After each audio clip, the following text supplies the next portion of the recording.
प्रणाम at the lotus feet of the Divine Mother. करुणामय माँ परम प्रभु श्री अरविंद उपस्थित समस्त मातृ संतान माँ कर गोटे वाक्य अच्छी fear not your sincerity is your safeguard वाक्यटे आउ थे कहूँ माँ कहले फियर नट भय कर ना your sincerity is your safe guard तमर आंतरिकता तमर रक्षा कवच भाई बहन माने को व्यक्ति चाहे नहीं ता जीवन सुरक्षा से रोगर रक्षा हो जेकोसी प्रकार असुविधा बाधा विपत्ति बा जो प्रलय सब हो से भितर प्रत्येक आम चाहूँ एक सुरक्षित जीवन तो सुरक्षाटा कौटी अच्छी आम पाखे अच्छी आमे जेते आंतरिक हो पारिबा भगवान सुरक्षा आमको से मिल मु तार गोटे उदाहरण दूसरी गोटे पिला ता बापा माँ तपस्या करके पाइथिले आते तपस्या ता बापा माँ मग्न हेले जे शेष कहले ठीक अच्छी तुम प्रार्थनार बहुत निष्ठा अच्छी तेणु मु तुम निष्ठार संतुष्ट होगी बर दवा चाहूँगी कह को प्रकार बर चाहूच ना आमर गोटे संतान दरकार ठीक अच्छी तुमको ऑप्शन दिज्व गोटे पिला दिज्व जे कि 12 वर्ष बंचो किंतु सर्वगुण संपन्न हम पृथ्वी को से जय कला भाया सामर्थ्य तार अच्छी आ गोटे पिला दीर्घायु हम किंतु गुड फॉर नथिंग बुझे तो को बिड़ को नुहे जोटा कह जाए अर्थात जिते प्रकार असामाजिक कम से कर दीर्घ दिन बचो कौ प्रकार पिला चाहूच कहना आमर से गुणवान पिलाटा दरकार तेना 12 वर्षिया पिला को से लाभ कले जार आयुष हूँ 12 वर्ष इंग्राजी गोटे प्रोभर्ब अच्छी मॉर्निंग शोज द डे तुलसी दुई पत्रु बासे ठीक से भली ए पिला जन्म होनु तार गुण तार गारिमा तार सबकि विकसित आरंभ है 3 वर्ष भितर सबु ज्ञान से अधिकारी होगला प्रत्येक ज्ञान अधिकारी तापरे धीरे धीरे बयस वृद्धि है 10 वर्ष पार होगला बापा माँ बहुत खुशी 11 वर्ष जमीती हो गला बापा माँ मुहरे आ हस देखा मिलला नहीं हस उड़ीगला तेणु पिलाटी लक्ष्य करे मो बापा माँ आगुरी बहुत खुशी होते इबे कौन धीरे धीरे मुहर हसटा मौली गलानी कौन है घटना शेष माँ को पचारे माँ आ कि कहती नहीं आभोड कर दिन कथा को माँ मोटे कहले नहीं तार 11 वर्ष पूरी गला 12 वर्ष टच कला आहरी दुख बढ़ीगला कहले मुझे पचारि बोली एमाने अधिक दुखी हो गले कि हो माँ तो कहले नहीं बापा को पचारिया कौन घटना कहीं एमाने दुखी बापा को पचारे बहुत कष्ट करी बापा उत्तर देले कहले हाँ कह बाध्य हो वर्तमान जे तते आम 12 वर्ष पाइलु बर्तमान 12 वर्ष पहुंची पूरी गले तते आम हरइबू कहो यहीटा गोटे कथा तुम मत जन्म देच ना मो भाग्य कौन तैयारी कर मो भाग्य मु तैयारी ना तुम मत तपस्या करके आनछे तेना तो भितर जो तपस्यार प्रभाव थिला सेटा मो भितर ही अच्छी मु भी तपस्या जानी व्यस्त हुआ ना से मो भाग्य मु तैयारी तापरे से 12 वर्ष पूरिया को अनेक दिन थाए तपस्या बसिले जो शिव को आराधना करी ता माँ ताकू पाई बर्तमान से ही शिव को से आराधना कले आते अनन्य निष्ठार से शिव को प्रार्थना कले गोटे कथा कही all sincere prayers are granted every prayer is answered प्रत्येकटी आंतरिक प्रार्थना पूर्ण होता है एवं प्रत्येकटी प्रार्थनार उत्तर मध्य भगवान दे था तेणु ये पिलार जो आंतरिक प्रार्थना अनन्य निष्ठार से तपस्या मग्न शिव अत्यंत प्रीत हो ତେଣୁ ଯେପର୍ଯ୍ୟନ୍ତ ସେ ତପସ୍ୟାରେ ଅଛନ୍ତି, ଆଶ୍ରିତ ହେଇଛନ୍ତି ମୋର, ମୋର କର୍ତ୍ତବ୍ୟ ହେଉଛି ମୁଁ ତାଙ୍କୁ ସୁରକ୍ଷିତ କରିବି। ତେଣୁ ତା ଚାରିପଟେ ଗୋଟେ ଅରା ତିଆରି କରିଦେଲା, ସୁରକ୍ଷା ବଳୟ। ତାପରେ ଯମ ଦେଖିଲେ କାହାର ଆୟୁଷ କୋଉ ଡେଟ୍ରେ ପୁରୁଛି। ଦେଖିଲେ ଏଇ ଯୋଉ ପିଲାଟିର 12 ବର୍ଷ ପୁରିଗଲା, 12 ବର୍ଷିଆ ପିଲାଟି। ବର୍ତ୍ତମାନ ଯମ ଦୂତକୁ ପଠେଇଲେ, ଯାଅ ସେ ପିଲାର ଆତ୍ମାକୁ ନେଇ ଆସ। ତେଣୁ ଯମଦୂତ ମାଡି ଆସିଲେ ତାର ସୋଲକୁ ନେବା ପାଇଁ, କିନ୍ତୁ ପିଲା ପାଖରେ ଆଉ ପହଞ୍ଚି ପାରୁନାହାନ୍ତି, କାହିଁକିନା ପିଲାର ଚାରିପଟେ ଗୋଟେ ଅରା ତିଆରି କରିଦିଆଯାଇଛି, ସୁରକ୍ଷା ବଳୟ। ତେଣୁ ଏଇ ଯମଦୂତ ମାନେ ଯେତେବେଳେ ହଠାତ୍ ମାଡି ଯାଉଥାନ୍ତି ପିଲା ପାଖକୁ, ଏଇ ଅରାର ଏତେ ପାୱାର ଥାଏ ଯେ ସେ ଝଟକା ଦେଇଦିଏ, ଫୋପାଡ଼ିକି ପଡନ୍ତି, ଜମା ପିଲା ପାଖରେ ପହଞ୍ଚି ପାଇଲେନି।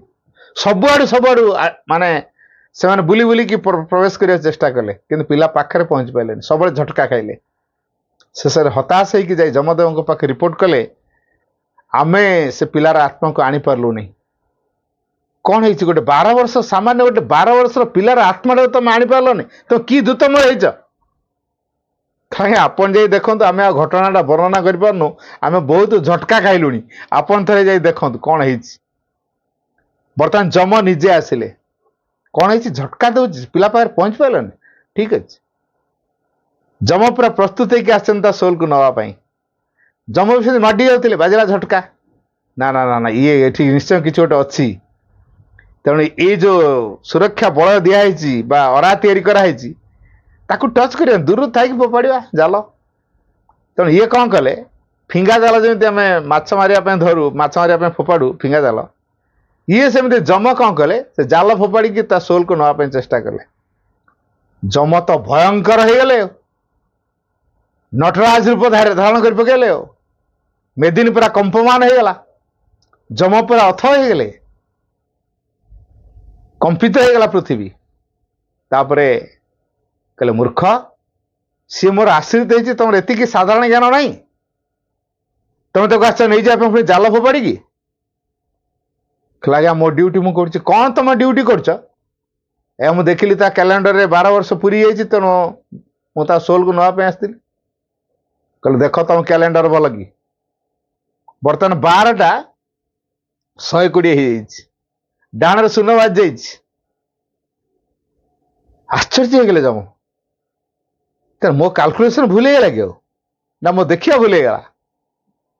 କହିଲା, ଆଉ ଏମିତି ଦୁଃସାହସ କେବେ କରିବନି, ଯିବ ନା ଏଠି ତ୍ରିଶୂଳରେ ତାଙ୍କୁ ବଦ୍ଧ କରିବି। ଶିବ ତ ତାଙ୍କୁ ଯମଦେବଙ୍କୁ ମାରିବାକୁ ଗୋଡେଇଲେ, ଯମ କଣ ଆଉ ସେଠି ରହିବେ? ସେ ଶିବଙ୍କର ଆଜ୍ଞା ପାଳନ କରି ସେଠୁ ପ୍ରତ୍ୟାବର୍ତ୍ତନ କଲେ।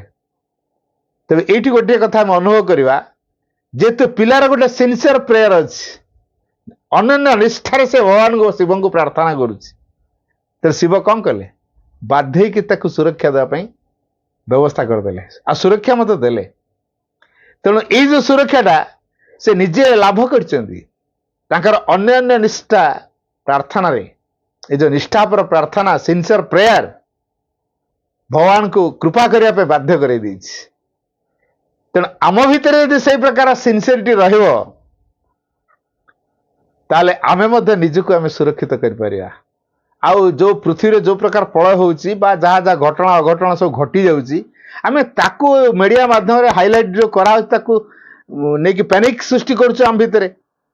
ତେଣୁ କୌଣସି ପ୍ୟାନିକ ହେବାର ନାହିଁ। ତାର କାରଣ, ଆମେ ଯଦି ଆମ ଭିତର ଅନ୍ତରାତ୍ମା ସହିତ ସମ୍ପୃକ୍ତି ରଖିଛେ, ଆଉ ସବୁବେଳେ ତାରି ପ୍ରେରଣାକୁ ଆମେ କାନ ଡେରିକି ଅପେକ୍ଷା କରିଛେ ଶୁଣିବା ପାଇଁ, ଏବଂ ତାରି ନିର୍ଦ୍ଦେଶନାକୁ ସବୁବେଳେ ଫଲୋ କରୁଛେ, ଅନ୍ତରାତ୍ମାର ପ୍ରେରଣାକୁ ଯଦି ଆମେ ସବୁବେଳେ ଅନୁସରଣ କରୁଛେ, ଏବଂ ପ୍ରତି ମୁହୂର୍ତ୍ତରେ ତାଙ୍କ ବ୍ୟତୀତ ଆଉ କିଛି ଭଲ ଲାଗୁନି, ସିଏ ହିଁ ମୋ ଜୀବନର ସବୁ କିଛି ବୋଲି ଆମେ ଅନୁଭବ କରିଦେଲୁଣି, ତାହେଲେ ଏଇ ଯୋଉ ସିନସିୟର ଭାବ ଆମକୁ ସୁରକ୍ଷିତ କରିବ। ପୃଥିବୀ ଯାହା ହେଇଥାଉ, ଯୋଉ ପ୍ରକାର ଅବସ୍ଥାରେ ଥାଉ, ଆମେ ପୃଥିବୀର ଅବସ୍ଥା ଦେଖି ବିଚଳିତ ହେଇଯାଉ। ତାର କାରଣ, ଆମ ଭିତରେ ସେତିକି ସାମର୍ଥ୍ୟ ନାହିଁ କଣ କରାଯାଇପାରେ। ଗୋଟିଏ କଥା ସକଳ ପରିସ୍ଥିତି ଭିତରେ କରାଯାଇପାରିବ, ସେଇଟା ହଉଛି ସିନସିୟରଲି ଆମେ ଭଗବାନଙ୍କୁ ଇଚ୍ଛା କରିବା, ଭଗବାନଙ୍କ ସେବାରେ ଜୀବନକୁ ଉତ୍ସର୍ଗ କରିବା, କେବଳ ଜୀବନରେ ଗୁରୁତ୍ୱପୂର୍ଣ୍ଣ ଭାବରେ ଭଗବାନଙ୍କୁ ହିଁ ସ୍ଥାନ ଦେବା, ଆଉ ୟା ବ୍ୟତୀତ ଜୀବନରେ କିଛି ଗୁରୁତ୍ୱ ନ ହେବେ। ଯଦି ଏଇ ବୋଧ ଆମ ଭିତରେ ତିଆରି ହୁଏ, ତାହେଲେ ମନେ ରଖିବା ଭାଇ ଭଉଣୀ ମାନେ, ଭଗବାନ ଆମକୁ ନିଶ୍ଚୟ ସୁରକ୍ଷା ଦେବେ। The divine alone can give you a perfect protection. Condition हला if you are sincere. Condition टा होची जदि तमे सिंसियर होउछ निष्ठापर होउछ बा आंतरिक पूर्ण भाव रखुछ नो डाउट डिवाइन को प्रोटेक्शन हमको निश्चित मिलिबो. The divine will give you a perfect protection. परिपूर्ण सुरक्षा पुणी एभली सुरक्षा हमको आउ कहीं व्यक्ति दे पारे साइंस टेक्नोलॉजी जहाँ डेभलप कर सी भी दे पारे. जो परफेक्ट सिक्यूरीटी कथा कह सेफ्टी कथा कह केवल डिवाइन के पाखे अच्छे. तेणु आम जदि चाहूचे एक सुरक्षित जीवन ताले सुरक्षित जीवन आम पाखे अच्छे. केवल गोटे कथार आवश्यकता अच्छी से आमर सिंसियरिटी. तेणु माँ से फियर नट भय कर ना. Your sincerity is your safeguard. तमर निष्ठा हूँ तमर आंतरिकता हूँ तम भीतर सुरक्षा. तेणु जी जी आंतरिक हम सी सुरक्षित हम. आमर प्रश्न भाई आमे जो प्रकार झमेला भितर अच्छु एठी कौन आंतरिक ऑफिस रे बसिले ऑफिस टेंशन घर को आसिले घरे स्त्री छुआ पिला परिवार यांको टेंशन चाषबास से टेंशन ऑफिस कथा से टेंशन जुआड़े तो गलु खाली टेंशन झमेला कौटी भाई आम भगवान को एकांत डाकी पार्छु ना एकांत जीवन बंची पार्छु ना. गोटे कथा आमको माँ प्रतिश्रुति देले गत थर भी कही पुणी आज भी कहूँ এটা गुरुत्वपूर्ण कथा. माँ हमको एक अभय प्रतिश्रुति देले कहले if earnestly you say to the divine I want only thee. जदि तुम ऐकांतिक भाव भगवान को कह जे मु केवल तुमको ही इच्छा करुछि then the divine will arrange your circumstances in such a way that you are compelled to be sincere. वाणी टे आउथर कहूँ If earnestly you say to the divine, जदि तुम्हें ऐकांतिक भाव भगवान को कह I want only thee. मु केवल तुमको ही इच्छा करे. The divine will arrange your circumstances in such a way. आम परिस्थितिर बहाना दौचु ना अवस्थार बहाना दौचु परिस्थितिर बहाना दौचु. तेणु सी आमर परिस्थिति गुड़ाक एमती सजाड़ देवे जे the divine will arrange your circumstances in such a way that you are compelled to be sincere. तम आंतरिक हाँपाई बाध्य हो. तेणु सिंसियरिटी हवाटा आम पाखे अच्छी ना ना केवल गोटे कथा आम अर्नेस्टली भगवान कह प्रभु मु केवल तुमको चाहे मोर तमें दरकार अच्छी से बोध आम भितर आसपर. तेणु जेहेतु आम भितर से कथाटी ना तेणु आम सहज सिंसियर हो पारनु एकांत भगवान को आम चाह पारनु. तेणु आमको गोटे सरल भाव में सिंप्लिसिटी रखा पड़े. एटा फास्ट एंड फॉरमोस्ट कंडीशन. एटा हूँ बिगिनिंग ऑफ ऑल प्रोग्रेस. ये जो सिंपली सिंसियरिटी एटा हूँ आम अग्रगतिर आरंभ. आम जो अग्रगति करने चाहूँ प्रथम जो आवश्यक से हूँ सिंसियरिटी. माँ कहले for a happy and effective life for a happy and effective education बही माँ एटा लिखिं for a happy and effective को लोकटा कहतु ना देखा सुख सुखी हाँपाई चाहूनी समस्त आम सुखी हाँपाई चाहूँ हेले असुखी हबार काम करुटा हूँ आम असुविधा. सुखी हाँपाई चाहूँ असुखी हबार काम करोटी सुख मिल कहतु सुखी हाँपाई चाह दौचु कि असुखी हबार काम सब करुँ कौन से to seek for pleasure is the best way to make yourself miserable. आम सुख प्रति कामना रखुच सुख पिछा किए गोड़ाए जे सुख पिछा गोड़ेब सुख ताको धरा दबनी. अपन छाई पिछा गोड़ान तो छाई धरा दब कि आपण दौड़ू छाई आपण पिछे पिछे दौड़ डाकिया दरकार नहीं. आपण दौड़े छाई आपे आपे दौड़ से सुखटा आपे आपे दौड़.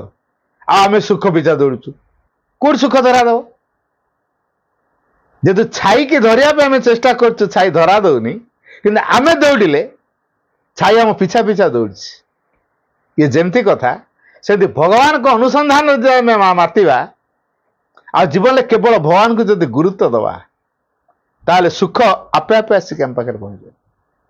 आपण मैंने गाँ गंडार सब बागर भोजी भात सब कर 21 कर जन्मदिन पालन कर कि घरे आज कि जो अकेजन है गुड़ाए लोक डाकुंट रिलेटिव्स मान डाकुंट भोजी भातर बेस आडंबरपूर्ण भाव में भोजी भातर व्यवस्था भी कर समस्त कार्ड भी दौरान इनविटेशन कर इनवाइट कर इनविटेशन कार्ड दौरान कुकुर के डाकी इनवाइट कर कहतु ना कुकुर आसी ना ना बिना निमंत्रण कुकुर आसी पहुंचो ना ना निश्चित आसी पहुंचो डकाई इनवाइट कराई किंतु भोजीर व्यवस्था कर दिया से सुंगी सुंगी आसी पहुंचीगला डक पड़ुनी तेरे भोजीर व्यवस्था है कुकुर जमी आपे आपे आसी पहुंच जाऊँगी पुणी भोजी आरंभ जे खली पका सर ता परदिन पर्यंत कुकुर मान बिना निमंत्रण ठीक से भाया जदि भगवान को संधान मातिबा सुख आरंभ आसो शेष पर्यटन रहा हूँ सूत्र कि आम भर से ना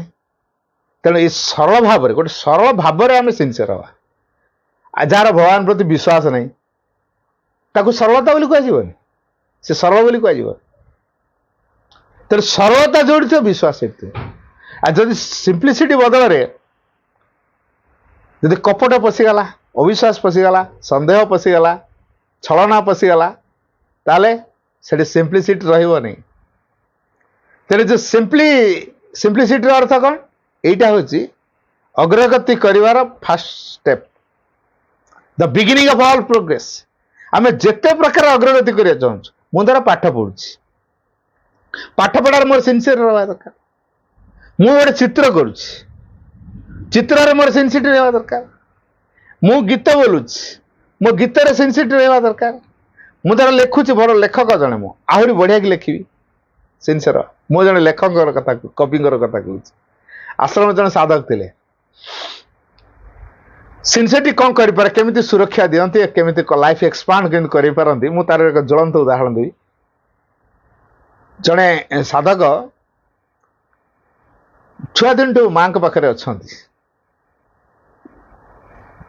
तेणु माँ एवरी एक्टिविटी को नहीं से मन मन सब कविता लिखती से श्री अरविंद भी थे ये जो कविता जो लिखुंट डायरी पूरी गला तापर से डायरी को लेकिन श्री अरविंद को देखेले सी डायरी कविता को पढ़िले ये जो कविता भितर ये भाव सब निहित होगी रही श्री अरविंद भारी आप्रिशिएट कले कहले यही प्रकार कविता समस्ते पढ़ा दरकार जेहेतु श्री अरविंद मुहर बाहरी आसी कविता समस्ते पढ़ा दरकार तापरे कविता को समस्ते पाखे जो मैंने थिले शुणिले तापरे कविता समस्ते नहीं कि पढ़ा आरंभ कले पूरा भाव विहलित भाव प्रार्थना से कविता भितर अच्छी तेणु जी से कविता पढ़ुला ऑटोमेटिक ता भितर माँ के प्रति गोटे ओपनिंग आसूला भगवान प्रति गोटे श्रद्धा आसूला परम सेवार जीवन को उत्सर्ग कर एक संकल्प तैयारी होता भितर कौ प्रकार भाव से लिखुले कविता जी से कविता पढ़ुला से पूरा मात्रा उत्सर्गीकृत हमार संकल्प नहीं जाऊला बेस आदृत है से कविता एवं तापरे से अनेक लिखा को आरंभ कले कविता जेहेतु लोके कविता को लेकिन बेस डिवाइन टच लाभ करेणु आग्रह बढ़ीगला सी आउ किए नुहति कवि निशिकांत एमती गोटे समय आसी पहुँचला हार्ट गोटे माइनर प्रोब्लेम है तेणु माँ नर्सिंग होम आडमिट करदेले आ माइनर ऑपरेशन भी गोटे है जड़े अटेंडेंट से जगिला टी दूर रे तेणु जब अटेंडेंट जगी यारी भितर आउ जड़े आश्रमाइट कहले देखा करने आसते अटेंडेंट को कहले काली माँ रखी गणदौड़ रखी ए कथा दी जन जा कथबार्ता होते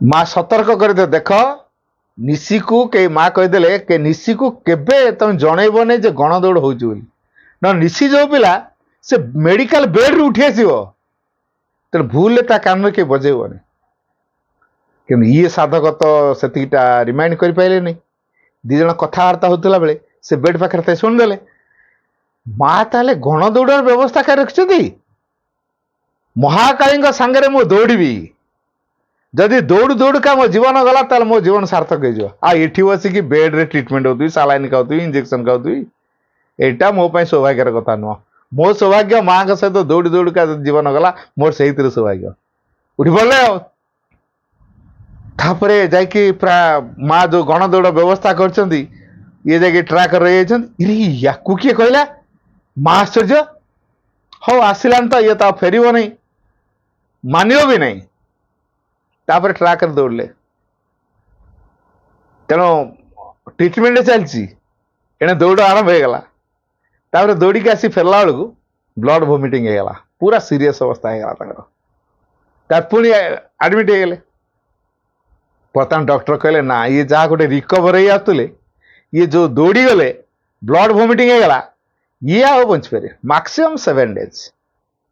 मैक्सिमम 7 डेज से बंचे से जानिले मुझे बंचार ना मरवाटा मोर निश्चित तेणु माँ को टच मोर दरकार तापर आटेंडेंट कहले टी माँ को खबर दो माँ टी आस मुझे देखती मोर शेष इच्छा यहाँ डाक्तर तो ये प्रकार कही सारे मुझे बची पारि तेणु मोर टे शेष दर्शन माँ को दरकार अच्छे जाओ टे माँ गोटे खबर दियो आटेंडेंट कहले माँ कहले माँ निशी आपण खोजुंट हाँ निशी मत खोजी माँ दौड़ी आसिले माने सबू काम को पछ पकई देकी आग निशी पाक आसिले दौड़ी आसिले माने माँ कौन दौड़ी दौड़ी के आसुले कि तार तो सबू काम को पछरे पकईकी निशिकांत पाक आसिले तापरे निशिकांत को देखा कले माँ को प्रणाम कले निशिकांत तापर ऋषि कहले माँ मोर गोटे अनुरोध रखियो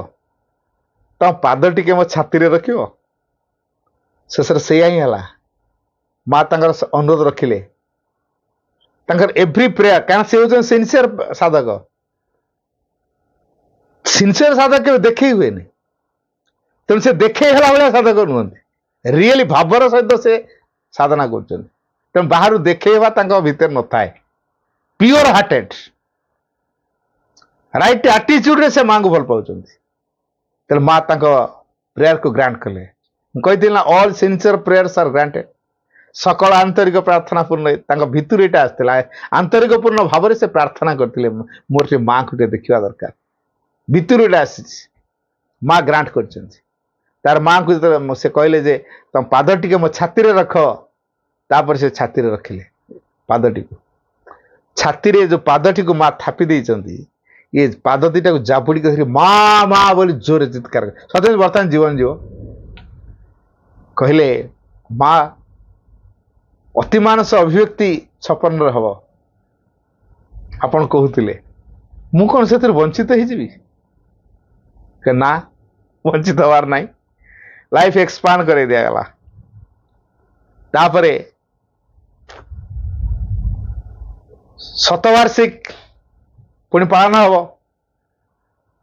मु कौन से वंचित है माँ लाइफ आहरी एक्सटेंशन होगा तेणु डॉक्टर जो कहते मेडिकल साइंस पाठ अनुसार से जहाँ कहते बर्तमान आहरी 17 इयर्स एक्सपांड कर लाइफ एक्सपांड हो जाए तेणु जो डिवाइन कर हस्तक्षेप हम से सबकि बदल सबकि बदल तेणु माँ गोटे बाणी लिखिं all a collective aspiration can change the course of circumstances A collective aspiration can change the course of all circumstances.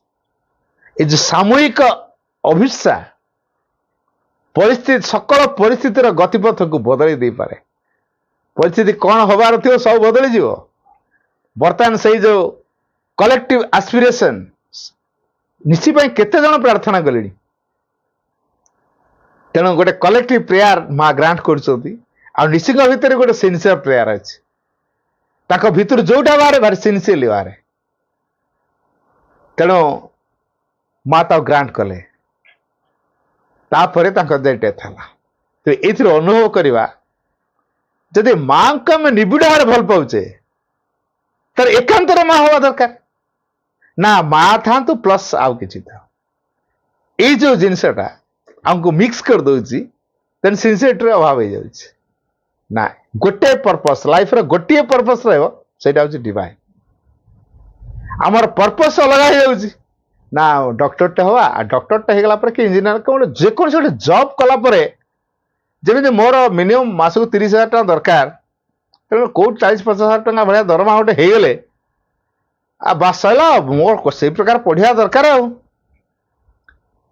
ତେଣୁ ଆଗ ଖୋଜୁଛୁ ଆମ ଜୀବନରେ ଗୋଟେ ଚାକିରି, ତାପରେ ସମୟ ମିଳିଲା ପରେ ମାଆଙ୍କୁ ଡାକିବା। ମା କ'ଣ ପଳେଇ ଯାଉଛନ୍ତି କୁଆଡେ?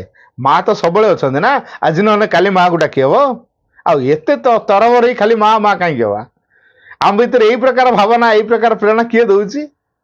ଅର୍ଡିଲ୍ ଫୋର୍ସ। ଅର୍ଡିଲ୍ ଫୋର୍ସ ଏଇ ପ୍ରକାର ପ୍ରେରଣା ଦେଇ ଦଉଛି। ମାଙ୍କ ପଥରୁ ବିଚ୍ୟୁତ କରିବା ପାଇଁ ଇଏ ଆମକୁ ପ୍ରେରଣା ଦଉଛି। ଆମେ ତା କଥା ଶୁଣିକି ହଁ ମ କରିବା ତ, ମାଆଙ୍କୁ ଡାକିବା ତ, ଯେତିକି ହଉଛି ହଉ, ଯେତିକି ସମ୍ଭବ ହଉଛି ହଉ, ସବୁ କାମକୁ ଦେଖିକି ତାପରେ କରିବା ନା ଆଉ। ଏ ସବୁରି କାମ ଭିତରେ ସିନସିୟରିଟି କେମିତି ଆସିବ? ମତେ ମୁଁ ଅଫିସରେ କାମ କରେ, ଯୋଉ କାମଟା ମିଳିଲା ତାରି ମାଧ୍ୟମରେ ପା ସିନସିୟର ରହିଲେ ସାଧନା ହବ। ଘରେ କାମ କଲି, ଘରେ ଯୋଉ କାମଟା କଲି ତାକୁ ଯଦି ସିନସିୟରଲି କଲି, ସେଥିରେ ସାଧନା ହେଇଯିବ। ତେଣୁ ସିନସିୟରିଟି ଯୋଉଠି, ସାଧନା ହବ ସେଇଠି। ତେଣୁ ଆମର ବାହ୍ୟ ଜୀବନରେ ଆମେ ସମସ୍ତେ ସୁଖ ଲାଭ କରିବାକୁ ଚାହୁଁଛୁ। ତେଣୁ ଏ ସୁଖୀ ହେବାର ପ୍ରଥମ ସର୍ତ୍ତଟା ହେଉଛି for a happy and effective life, essentials are sincerity, then humility, perseverance and an insatiable thirst for progress. ମୁଁ ମେସେଜଟା ଆଉଥରେ କହୁଛି, ଫର a happy and effective life, ଏକ ସୁଖମୟ ଏବଂ ପ୍ରଭାବଶାଳୀ ଜୀବନ ବା ଗୁରୁତ୍ୱପୂର୍ଣ୍ଣ ଜୀବନଟିଏ ବଞ୍ଚିବା, ମହତ୍ୱପୂର୍ଣ୍ଣ ଜୀବନଟିଏ ବଞ୍ଚିବାକୁ ହେଲେ, କ୍ରିୟାଶୀଳ ଜୀବନଟିଏ ବଞ୍ଚିବାକୁ ହେଲେ ତାହେଲେ କ'ଣ ଦରକାର?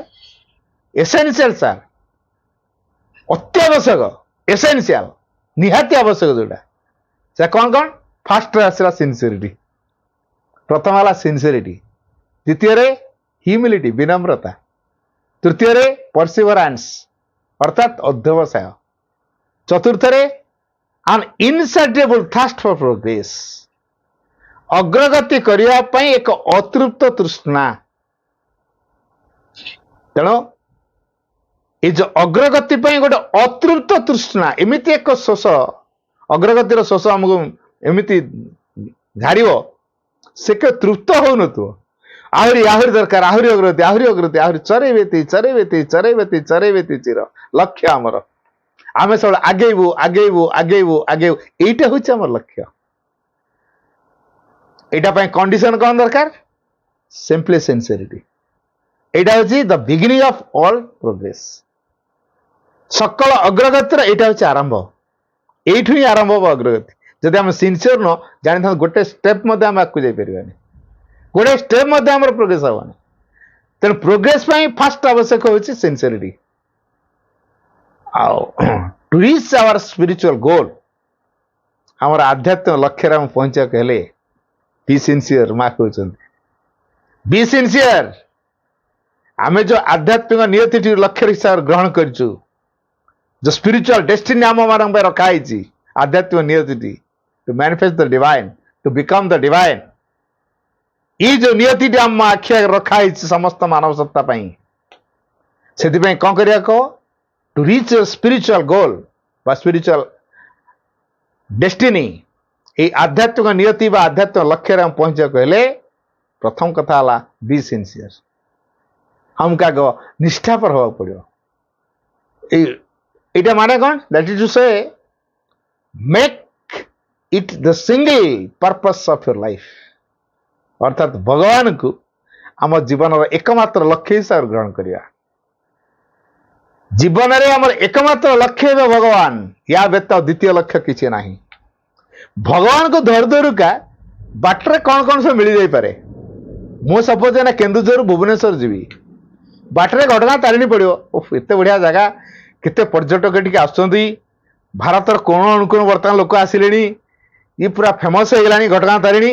ଟିକେ ଏଠି ଦେଖିଦେଇଛି, ଏଇଟା ଗୋଟେ ଚାନ୍ସ ମୋ ପାଇଁ ଆସିଛି, ଟିକେ ଗାଡ଼ିରୁ ଓହ୍ଲେଇବା ଦେଖିଦେବା। ଆଉ ଏମିତି ଦେଖୁ ଦେଖା ହଜିଗଲେ ଯେ, ହଁ ଯାହା ପର ଗାଡ଼ିରେ ଯିବା, ଏଠି ରହିଯିବା, ତାହେଲେ ଆମ ଭୁବନେଶ୍ୱରରେ ମୁଁ ପହଞ୍ଚି ପାରିବି ତ? ଠିକ୍ ସେଇଭଳିଆ ମୁଁ ଯାଉ ଯାଉକା ବାଟରେ ମିଳିଗଲା ଏଇଟା, ଯେହେତୁ ମୋ ଲକ୍ଷ୍ୟ ହେଉଛି ଭୁବନେଶ୍ୱରରେ ପହଞ୍ଚିବା, କିନ୍ତୁ ବାଟରେ ଘଟଗାଁ ତାରିଣୀ ପଡ଼ିଗଲା ବୋଲି ମୁଁ ସେଇଠି ଅଟକିଗଲି।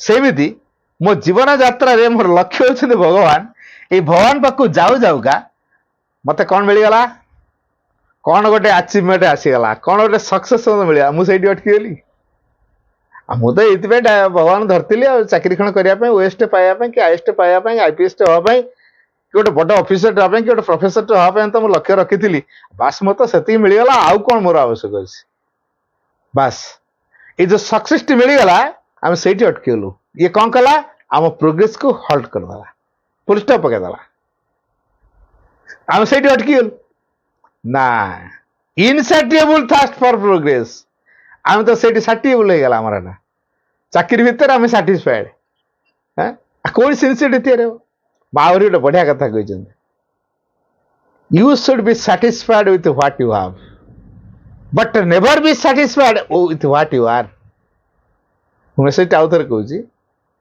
You should be satisfied with what you have तमर जहाँ अच्छी तमें से संतुष्ट हम यू शुड बी तम हवा उचित यू शुड बी साटिस्फाइड तमें संतुष्ट हवा उचित विथ व्हाट यू हैव तमर कौन अच्छी मोर घर अच्छी चाकरी अच्छी स्त्री अच्छी छुआ पिला अच्छी बापा अच्छी माँ अच्छी जमबाड़ी अच्छी बागान अच्छी बिल्डिंग अच्छी गाड़ी अच्छी 4 व्हीलर अच्छी 2 व्हीलर अच्छी पदवी अच्छी क्षमता अच्छी बस आम से साटिस्फाइड हो गलु you should be satisfied with what you have but never be satisfied with what you are किंतु तमे जा हेइछ सेथिरे आदौ संतुष्ट हब नाही कौन हेइछ आमे मानव होइक अछि ना मु डॉक्टर टेली मु मनुष्यटे ना मु राष्ट्रपति हेले भी मु देशर राष्ट्रपति हेजी तापरे मु गोटे मनुष्य ना मनुष्यर मानवीय चेतना को अतिक्रम करि पाइली कि तेणु मनीष भितर मु विभिन्न प्रकार पोशाक पिंधिकी अलग अलग होउतबी हेले से गोटे मनीष ना मो पोशाक बदली जाउची अलग अलग हो जाउची हेले से गोटे मनीष की अच्छी ना मानव स्तर को अतिक्रम कर दिव्य मनीषटे हेलेनी कि भगवान मु हेलेनी कि एटा हेनी कहीं मो जीवन गोटे लक्ष्य रखाईनी मोर सब बहुत कथा है मोर एटा भी दरकार भगवान भी दरकार दिआड़िया रही ना दिआड़िया हेनी गोटे कथा आगे आम चाहवा मोर दरकार भगवान भगवान को जी चाहिए जदि घर दरकार घर मिल चाकरी दरकार चाकरी मिल तार विवाह करिया दरकार तो विवाह झील भी मिलजिवे कि झील गोटे पुओटे मिल जाए तो कहाँ कौन आवश्यक आम सहजे ह्यूमन माइंड रे कैलकुलेट कर पारे कारण माँ जानते क्या कौन आवश्यक God knows better than what we know एटा भल कि मन रखा दरकार God knows better than what we know आम कोटा बेटर आम जानू किंतु गॉड नोज किंतु God knows everything but waits कि से अपेक्षा करते हठात तो दे दिखती तेना आमको बहुत पैसेंस रखा पड़ो शेष पर्यंत पहुंचे जो मैंने विक्ट्री सर्टन से तेणु जो परसिवियरेंस अर्थात अध्यवसाय लगी रहा आम से लास्ट अचीवमेंट जो अच्छी स्पिरिचुअल गोल ताको अटेंड करिया पर्यंत आमको आम प्रचेष्टा लगी रहा पड़ो तेणु से स्पिरिचुअल गोल आम न पहुंचा पर्यंत आमर प्रचेष्टा एफर्ट आम जार रही से केते घात प्रतिघात आसो ताकू एटा घात प्रतिघात लाइट रे नवा नहीं जो मैंने सिंसियर होते से कौन चिंता करेंगे जेहेतु मु माँ को पाक जाऊँगी माँ को मु डाकुची माँ को पाक जीवारे मु धर कहली मु भुवनेश्वर जीवी अच्छा भुवनेश्वर को बाटर जाऊँ चल चलिका कुआड भाई जाऊँ बस स्टाण्ड जाऊ देखा आस ताले बाटर गोटे लिफ्ट मिल बाटर गोटे लिफ्ट मिल अच्छा से लिफ्ट वाला मत बस स्टाण्ड नहीं पहुंचेदेला पुणी बस स्टाण्ड पहुंचला बेलू गोटे कार वाला भाई कौटी भुवनेश्वर जीव कि हाँ आस आस तार बस लिफ्ट मिलगला तेना बाटर जो लिफ्ट कौन आम घर योजना करते मत बाटर लिफ्ट मिल मुझे योजना नाला कि बाटर मिलगला यहाँ हूँ ग्रेस आम जाऊँ कौट भुवनेश्वर आम जाऊँ रिलीफ सेंटरटा अच्छी आम दर्शन करके आसवा कि गोटे प्रभुंर कार्य अच्छे मुझे जोगदेवी तेणु भुवनेश्वर मुझे कि पणिचेरी जाऊँ भुवनेश्वर गले ट्रेन धरबी ଯେହେତୁ ଭଗବାନ ପାଖକୁ ଯାଉଛି, ଭଗବତ କାର୍ଯ୍ୟ ଯାଉଛି, ଭିତରେ ଭିତରେ ମାଆକୁ ଡାକି ଡାକି ଚାଲିଛି, ମା ସେଠୁ କଣ କରିଥିବେ? ମୋ ପିଲାଟା ଏତେ କଷ୍ଟ କରିକି ଆସିବ ନା, ତେଣୁ ବାଟରେ କୋଉ ଲୋକ ଭିତରେ ପଶିକି ସେ କ୍ରିୟା କରିଥିବେ, ତାକୁ ଟିକେ ଉଠେଇକି ନେ। ସେ କଥା ସେ ଆପେ ଆପେ ପଚାରିବ, ଭାଇ କୁଆଡେ ଯାଉଛି କି? ବସଷ୍ଟାଣ୍ଡ ଯିବ କି? ଆଚ୍ଛା ପଳେଇ ଆସ। ସେ ଡାକିକି ନବ, ଲିଫ୍ଟ ମିଳିଯିବ ବାଟରେ। ତ ଯୋଉ ଲିଫ୍ଟ କିଏ ପହଞ୍ଚେଇଲେ? ମା ହିଁ ପହଞ୍ଚେଇଲେ। ଏଇଟା ଆମେ କେବେ କଳ୍ପନା କରିପାରିବାନି, ମା ଏମିତି ସବୁ କାମ କରନ୍ତି। ମାନେ ଚମତ୍କାର ଭାବରେ ମା ତ କେବେ ଚମତ୍କାର କରନ୍ତି, ଇଟ୍ ହାପେନ୍ସ ହେଲା। ଆମେ ଯୋଉ କହୁଛୁ ମିରାକଲ, ମିରାକଲ ଇଟ୍ ହାପେନ୍ସ। ମା ନିଜେ ମିରାକଲ କରନ୍ତିନି, ଇଟ୍ ହାପେନ୍ସ, ଏଇଟା ହେଇଯାଏ ମିରାକଲ। ତେଣୁ ଯୋଉମାନେ ସିନସିୟରଲି ମାଙ୍କୁ ଡାକୁଥିବେ, ମା ତା ପାଇଁ ସବୁ ବ୍ୟବସ୍ଥା ଗୁଡ଼ିକ କରିଥିବେ ସୂକ୍ଷ୍ମରେ, ଆମେ ସହଜେ କଳ୍ପନା କରିପାରିବେନି। ମୁଁ ଛୋଟିଆ କଥାଟେ ମୁଁ କହୁଛି, ବ୍ୟକ୍ତିଗତ କଥା ହେଲେ ବି ପ୍ରକାଶ କରୁଛି। ମୁଁ ପ୍ରତିବର୍ଷ ପଣ୍ଡିଚେରୀ ଯାଏ। ଗୋଟେ ଥର ଏମିତି ସମୟ ହେଲା, ମୁଁ ଆଉ ଟିକେଟ କରିପାରିନି, କାରଣ ଟିକେଟ କରିବା ପାଇଁ ମୋ ଘର ପଇସା ନଥିଲା। ତେଣୁ ପଇସା ନଥିଲା, କ'ଣ କରିବି? ମୁଁ କୁଆଡ଼େ ଟିକେ ବୁଲାବୁଲି କରିକି ଆସେ, ତାପରେ ଟିକେଟ କରିବା ଆଉ। ତାର ପାର୍ଶ୍ୱରେ ସବୁ ବୁଲାବୁଲି କଲି, ଯାହା ଦୁଇ ପଇସା ହେଲା। ଆଉ ଟିକେଟ ମୋର seat second class slipper confirm ହେଇପାରିଲା ନାହିଁ। ମାଆଙ୍କୁ କହିଲି, ମା ମୁଁ ଟିକେଟ କରିପାରିଲିନି, କ'ଣ ମା ମୁଁ ଏଥର ପଣ୍ଡିଚେରୀ ଯାଇପାରିବିନି? ଟିକେ ମାଆକୁ ଚିନ୍ତା କରି ଟିକେ ଭିତରେ କୋହ ଆସିଗଲା। ହଉ ମା ଠିକ ଅଛି, ଯାହା ଦେଖିବା ଯିବା ଆଉ, ଜେନେରାଲ ଟିକେଟ ହେଲେ ଯିବା। ଗୋଟେ ଜେନେରାଲ ଟିକେଟଟେ କଲି, ଆଉ କାରଣ ସ୍ଲିପର ନାହିଁ, ଆଉ ମୁଁ ଜେନେରାଲ ଟିକେଟଟେ କଲି। ଆଚ୍ଛା, ଜେନେରାଲ ଟିକେଟଟେ ମୁଁ କରିସାରିଛି, ବାଲୁଗାଁ ପାଖାପାଖି ପହଞ୍ଚିଛି। ବାଲୁଗାଁ ପାଖାପାଖି ମୋ ଟ୍ରେନ ପହଞ୍ଚିଛି। ଜଣେ ଭାଇ ମୋତେ ଫୋନ କଲେ, ଭାଇ କୋଉଠି ଅଛନ୍ତି? ଆଉ 15 ତାରିଖ କଥା ମନେ ଅଛି ତ? ଜୁନ 15? ହଁ ମନେ ଅଛି। ଆଉ କୁଆଡ଼େ ରଖିନଥିବେ, ଏଟା ଆମ ବାର୍ଷିକ ଉତ୍ସବଟା ନିହାତି ଆଟେଣ୍ଡ କରିବେ। ଆଉ କୋଉଠି ଅଛନ୍ତି? ଭାଇ ମୁଁ ଟ୍ରେନରେ ଅଛି। କୋଉ ଟ୍ରେନରେ? ନା ପଣ୍ଡିଚେରୀ। ଆପଣ କେତେ ନମ୍ବର ବଗିରେ ଅଛନ୍ତି? ମୁଁ ନାଇଁ ଭାଇ ମୋ ବଗି କିଛି ନାହିଁ। ମାନେ ଜେନେରାଲ ଟିକେଟ କରିଛି, ଆଉ ବଗି କୋଉଠି ପାଇବି? ତେଣୁ ମୋର କିଛି ନାହିଁ। ଜେନେରାଲ ଅଛନ୍ତି? ମାନେ ଆପଣ କୋଉଠି ଅଛନ୍ତି କି? କହିଲେ ମୁଁ ପା ସେ ଟ୍ରେନରେ ଯାଉଛି ପଣ୍ଡିଚେରୀ। ମାନେ ଭଲ ହେଲା, ଆଉ ଆମର ତ ଟିଟି ଚେକ୍ କରି ଆସିଲାଣି, ଆଉ ପଳେଇ ଆସନ୍ତୁ। ସେଠୁ ସେ ଏସି, ଥାର୍ଡ ଏସିର ସେ ଟିକେଟ କରିଥାନ୍ତି, ମୁଁ ପଳେଇଲି ଥାର୍ଡ ଏସି। ମତେ ଆଉ ରାତି ସାରା ଶୋଇଲି ସେଠି, ସବୁ କଥା ହେଲା, ଖାଇବା ପିଇବାଠୁ ଆରମ୍ଭ କରି ଶୋଇବା ପର୍ଯ୍ୟନ୍ତ ସବୁ ପଣ୍ଡିଚେରୀରେ ପହଞ୍ଚିବା ପର୍ଯ୍ୟନ୍ତ। ଆଉ ମତେ ଆଉ ଚେକିଂ କରିନା, କାରଣ ଥରେ ଏସି ଚେକ୍ ସରିଲା ପରେ ଆଉ କେହି ଆସନ୍ତିନି। ତେଣୁ ଆରାମରେ ଏସିରେ ବସିଗଲି। ପୁଣି ଫେରିଲା ଦିନ ବି ସେମିତି ଟିଟି ଚେକ୍ କରିସାରିଲା ପରେ ମତେ ଭାଇ ଫୋନ କରିଦେଲେ, ଆସନ୍ତୁ। ବାସ୍ ମୁଁ ପୁଣି ଏସିରେ ପଳେଇ ଆସିଲି। କାଟିଥିଲି ମୁଁ ଜେନେରାଲ ଟିକେଟ, କିନ୍ତୁ ଗଲି ମୁଁ ଏସିରେ। ଗୋଟେ ମାଙ୍କ ପ୍ରତି କୃତଜ୍ଞତାପୂର୍ଣ୍ଣ ଭାବ ବାହାରିବ ନା ନାହିଁ? ତେଣୁ ବିକଳ ଭାବରେ ଯୋଉମାନେ ମାଙ୍କୁ ଡାକୁଥିବେ, ଆଉ ଯୋଉମାନେ ବିକଳ ଭାବରେ ମାଙ୍କୁ ଚାହୁଁଥିବେ, ମା ତମେ ସବୁ ବ୍ୟବସ୍ଥା ସଜାଡ଼ି ଦେବେ। ତେଣୁ ଆମ ପାଇଁ ଏଇଟା ମିରାକଲ ହେଇପାରେ, ଆମ ପାଇଁ ଏଇଟା ଆପେ ଆପେ ହେଇଯାଏ। ମା ସେମିତି ଘଟଣା ହିଁ ତିଆରି କରେଇ ଦିଅନ୍ତି। ଏଇଟା ହାପେନ୍ସ। ଆମେ କଣ ମା କାହିଁକି ଗୋଟେ ଚମତ୍କାର ଦେଖୁନି? ଆମେ କଣ ଆଶା କଲେ ମା ଦେଖେଇବେ ନା କଣ? ମା ଗୋଟେ ଚମତ୍କାର କିଛି କରୁନାହାନ୍ତି କ'ଣ ପାଇଁ? ଆଉ ଏମିତି ଜିନିଷ ହଉଛି ତାଙ୍କରି ଅନୁଷ୍ଠାନ ମାନଙ୍କରେ, ଆଉ ମା କ'ଣ କିଛି ଗୋଟେ ଚମତ୍କାର କରୁନାହାନ୍ତି? ଗୋଟେ ମିରାକଲ ହେଇଯାଆନ୍ତା। ମଣିଷ ଏଇଆ ଚାହୁଁଛି ମା କିଛି ଗୋଟେ ମିରାକଲ କରିଦିଅନ୍ତେ, ସମସ୍ତେ ମାକୁ ବିଶ୍ୱାସ କରିଯାଆନ୍ତେ। ଯେମିତି ଗଛରୁ କ୍ଷୀର ଝରିଲା, ପଥରରୁ କ୍ଷୀର ଗାଈ, ପଥର ଗାଈ କ୍ଷୀର ଦେଲାଣି, ହାତରୁ ତୁଳସୀ ବାହାରିଗଲାଣି, ଲଡୁ ବାହାରିଗଲାଣି, ମହୁ ଝରିଲାଣି। ଏଇଭଳିଆ ଯଦି ଚମତ୍କାର କିଏ ଦେଖେଇ ଦିଅନ୍ତା, ତା ଲୋକ ବିଶ୍ୱାସ କରନ୍ତେ, ତା ଆମର ବିଶ୍ୱାସ ଆସନ୍ତା, ତାପରେ ଆମେ ସିନସିୟରଲି ତାକୁ ଡାକନ୍ତୁ। ମଣିଷର ଏ ଉଦ୍ଭଟ ଭାବନାରେ ଭଗବାନ ମିଳନ୍ତିନି। ଭଗବାନ ସେଭଳିଆ ଜିନିଷ ନୁହେଁ।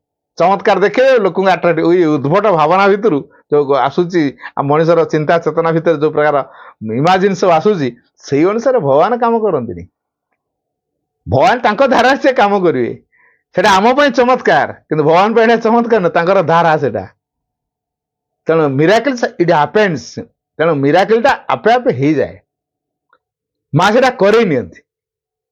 ତେଣୁ ଆମେ କହିଛେ ନା ମା କିଛି ଗୋଟେ ମିରାକଲ କରନ୍ତୁ, ଆଉ ଏଟା ଆମେ ଡାକିବା ମାନେ ହଠାତ୍ ବର୍ଷା ହବନି, ବର୍ଷା ବନ୍ଦ ହେଇଯିବ, ମିରାକଲ ହେଇଗଲା। ଆଉ ଚାରିଆଡେ ବର୍ଷା, ଏଇ ଜାଗାଟା ବର୍ଷା ହଉନି, ଶିବିର ହଉଛି ତ ଆମର, ତେଣୁ ବର୍ଷା ହଉନି, ଚମତ୍କାର। ବିଶ୍ୱାସ ବଢିଯିବ, ସତରେ ଏମାନେ ମାକୁ ଡାକୁଥିଲେ, ଆଉ ହେଲାନି। କହିଲି ନା, a collective aspiration can change the course of all circumstances. ସକଳ ପରିସ୍ଥିତିର ଗତିପଥକୁ ଗୋଟେ କଲେକ୍ଟିଭ ଆସ୍ପିରେସନ ବଦଳେଇ ଦବ। ତେଣୁ ଆମେ କେତେ ଜଣ କଲେକ୍ଟିଭଲି ଚାହୁଁଛୁ ପୃଥିବୀର ରୂପାନ୍ତର? କେତେ ଜଣ ଆମେ ଚାହୁଁଛୁ ଆଶା ଆମେ ମାଙ୍କ ପାଇଁ ଯୋଗ୍ୟ ହବା? କେତେ ଜଣ ଆମେ ଚାହୁଁଛୁ ମାଙ୍କର ଇନଷ୍ଟ୍ରୁମେଣ୍ଟ ହେଇ ଦିବ୍ୟ ରୂପାନ୍ତର କାର୍ଯ୍ୟରେ ସହଯୋଗ କରିବା? এই ଭାବନା ଯାହା ଭିତରେ ଥିବ ନା ମା ତାକୁ ପୂର୍ଣ୍ଣ ମାତ୍ରାରେ ଗଢ଼ିବେ। କଷଟି ପଥରରେ କଷାଯାଏ, ଲୁହାର କଳଙ୍କିକୁ ଛଡ଼ାଇବା ପାଇଁ ଯେମିତି ବାଲିକା ହାତରେ ଘଷାଯାଏ ଘଷାଯାଏ ଘଷାଯାଏ, ନିଆଁରେ ତାକୁ ପୋଡ଼ାଯାଏ ବାଢ଼ାଯାଏ, ଏସବୁ ବ୍ଲୋ ଗୁଡ଼ାକ ଆସିବ କାହିଁକି ନା ଆମକୁ ଅଧିକରୁ ଅଧିକ ପ୍ୟୁରିଟି କରିବା ପାଇଁ, ଶୁଦ୍ଧ କରିବା ପାଇଁ। ଆଉ କେବଳ ଡିଭାଇନଙ୍କ ଫ୍ଲୋକୁ ବା ଡିଭାଇନଙ୍କ ଗ୍ରେସ୍କୁ, ଡିଭାଇନଙ୍କ ଇନଫ୍ଲୁଏନ୍ସକୁ, ପ୍ରଭାବକୁ ଗ୍ରହଣ କରିବା ପାଇଁ ମା ମୋ ଭିତରଟା ପ୍ରସ୍ତୁତ କରୁଛନ୍ତି। କୋଉମାନଙ୍କ ପାଇଁ ଏଇଟା ହବ? କେବଳ ଯୋଉମାନେ ଭଗବାନଙ୍କୁ ଇଚ୍ଛା କରିଥାନ୍ତି। ତେଣୁ ଆମ ଭିତରେ ଗୋଟିଏ କଥା ହବ, ଅର୍ଥାତ୍ make it in the single goal, single purpose of your life. ତେଣୁ ଭଗବାନଙ୍କୁ ଆମେ ଆମ ଜୀବନର ଏକମାତ୍ର ଉଦ୍ଦେଶ୍ୟ ହିସାବରେ ଯଦି ଆମେ ଗ୍ରହଣ କରିପାରିବା ତାହେଲେ ଆମେ ସିନସିୟର ହେଇପାରିବା। ସେଥିରେ କୌଣସି ପ୍ରିଟେନସନ୍ ନଥିବ। ଆଉ ଯଦି ପ୍ରିଟେନସନ୍ ରହିଲା, ପ୍ରିଟେନସନ୍ ହବନି। ମା ସେ ଗୋଟେ ବାଣୀ ମଧ୍ୟ ଦେଇଛନ୍ତି, ଡୁ ନଟ୍ ପ୍ରିଟେଣ୍ଡ ବି, ଛଳନା କରନି। ଯୋଉ ମାଙ୍କୁ ଦେଖେଇଲା ଭଳିଆ କରୁଥିବା, ଦେଖେଇଲା ଭଳିଆ ହବ କି? ଦେଖେଇଲା ଭଳିଆ ହବନି। ଡୋଣ୍ଟ ପ୍ରିଟେଣ୍ଡ ବି। ଜଣେ ଶେଷ କଥାଟା କହିବି, ଜଣେ ସାଧକଙ୍କୁ ମା କହିଲେ ମୁଁ କାଲି ତମ ରୁମ୍ ଭିଜିଟ୍ କରିବି। ସାଧକ ଆଉ ରାତି ସାରା ନିଦ ନାହିଁ। ଯାହା ହଉ କାଲି ମୋ ଘରକୁ ମା ଆସିବେ, ଦିବ୍ୟଜନଙ୍କର ପାଦ ମୋ ଘରେ କାଲି ପଡ଼ିବ। ସାଧକଙ୍କୁ ଆଉ ରାତି ସାରା ନିଦ ହଉନି। ସେ ରାତି ସାରା ବସିକି ସେ ଯୋଉ ଘରେ ମା ବସିବ, ବୈଠକି ଘର ହବ, ସେଠି ପୁରା ଘର ଦ୍ୱାର ସବୁ ଅନ୍ଧୁ ଫନ୍ଧୁ ସବୁ ସଫାସୁତୁରା କରି, ଧୁଆ ଧୁଇ କରି, ପୋଛାପୋଛି କରି, ସୋଫା ଫୋଫା ପକେଇ, ଆଉ ପରଫ୍ୟୁମ୍ ଫରଫ୍ୟୁମ୍ ଦେଇ, ଫୁଲ ଫୁଲ ସଜେଇ, କେତେ କ'ଣ କହ। ପୁଣି ମା ଯୋଉ ଗେଟ୍ ପଟୁ ଆସିବେ ସେଇପଟେ କାର୍ପେଟ ଫାର୍ପେଟ ପକେଇ ରାତି ସାରା ପୁରା ବ୍ୟସ୍ତ। ତାପରେ ସକାଳୁ ସକାଳୁ ପୁରା ରେଡି ହେଇକି ମା କେତେବେଳେ ଆସିବେ। ମାଙ୍କୁ ସେ ଜଗିଛନ୍ତି। ସେ ଯୋଉ ଘରେ ମାଙ୍କୁ ବସେଇବେ ସେ ଘରେ ଯୋଉ ଢାବଲ କାର୍ଟୁନ ପେଟି ମାନ ସବୁ ଥିଲା ତାକୁ ଅଗଣାର ଗୋଟେ ଘର ଭିତରେ ନେଇକି ଢୁକେଇ ଦେଲେ, ଦେଇକି ବାହାରୁ ଜଞ୍ଜିରଟି ଲଗେଇଦେଲେ, ଅଗଣା ଘର ଭିତରେ ଏଟା ପଡ଼ିଥା। ମା ଯାଇ ସେଟା ତୋ ଜାଗା ଏଠିକି ଅଣାହବ। ମା କିନ୍ତୁ ଆସିଲେ, ଆଉ ମେନ୍ ଗେଟ୍ ସିଏ ଯୋଉ ସଜାସଜି କରିକି ଏତେ ରାତି ସାରା ଅନିଦ୍ରା ରହି ଏତେ ଭାବି ଏତେ କମ ପରିଶ୍ରମ କରି ଯୋଉ ସଜେଇଥିଲେ, ମା ଆଉ ସେପଟେ ଆସିଲେନି। ମା ଆସିଲେ କୋଉ ପଟେ? ପଛପଟ ଦରଜା ଦେଇକି। ଆସିକି ତାଙ୍କ ବୈଠକରେ ବସିଛନ୍ତି। ଇଏ ତାର ଅନୁଭୂତି, କ'ଣ ମା ଟାଇମ୍ କ'ଣ ଏତେ ଡିଲେ କଲେ? ଖାଲି ଘରକୁ ବାହାର, ଘର ବାହାର ଏମିତି ହଉଥାନ୍ତି। ଯେତେବେଳେ ବୈଠକ ଘରକୁ ଆସି ପହଞ୍ଚିଗଲେ, ମା ଆସି ବସିଛନ୍ତି। ଆରେ ମା କ'ଣ ଆସିସାରିଲେଣି? ଏ କୋଉ ପଟେ ଆସିଲେ କି ମା? ତାପରେ ମାଙ୍କୁ ପ୍ରଣାମ କରିକି, ମା ଆପଣଙ୍କୁ ମୁଁ ସେଠି ଗେଟ୍ ପାଖରେ ଜଗିଛି ୱେଲକମ୍ କରିବି ବୋଲି, ଅଥଚ ଆପଣ ଆସିକି ଏଠି ବସି ସାରିଲେଣି। କୋଉ ପଟେ ଆସିଲେ? ନା ମୁଁ ତମ ପଛପଟ ଦରଜା ଦେଇକି ଆସିଲି। ମା ମୁଁ ଏପଟେ ସଜାଡ଼ିଛି, ଆପଣ ପଛପଟ ଦରଜା ଦେଇକି ଆସୁଛନ୍ତି।